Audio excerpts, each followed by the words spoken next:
Ducati's Pecco Bagnaia has a lead of 23 points going into the season finale. All he has to do is finish in 14th place to be crowned the champion. Some have suggested that Pecco should take it easy and just try to finish the race in 14th or higher. Honda's Marc Marquez, who is the most prolific champion on the MotoGP grid, has now explained why such an approach isn't ideal to MotoGP's official website. I'm your host Dillon Shelley, and first up on Moto World, Marc Marquez reveals how Pecco should approach title decider in Valencia. Marc started off by explaining when a title contender should be conservative and when he should attack.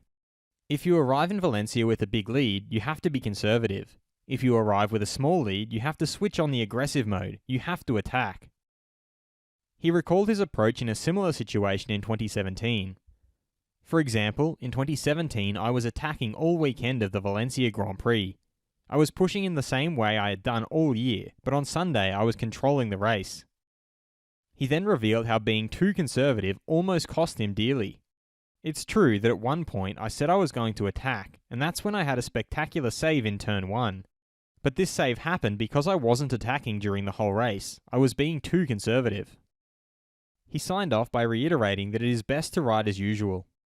For that reason, if you are too conservative, you can lose concentration sometimes. If you feel good with the bike, it's better to ride it the way you know how. Fast feed.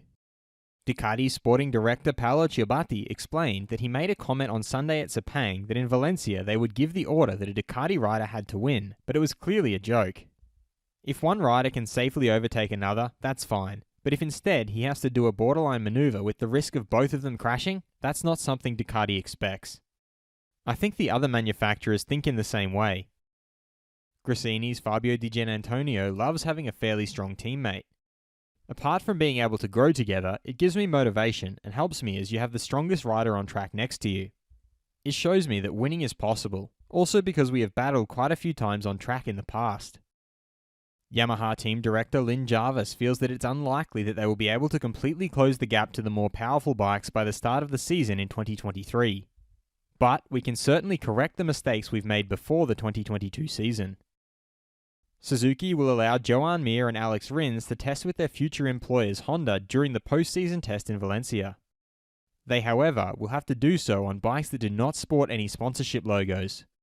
They will also not be allowed to publicly compare the Suzuki and Honda bikes until the end of 2022.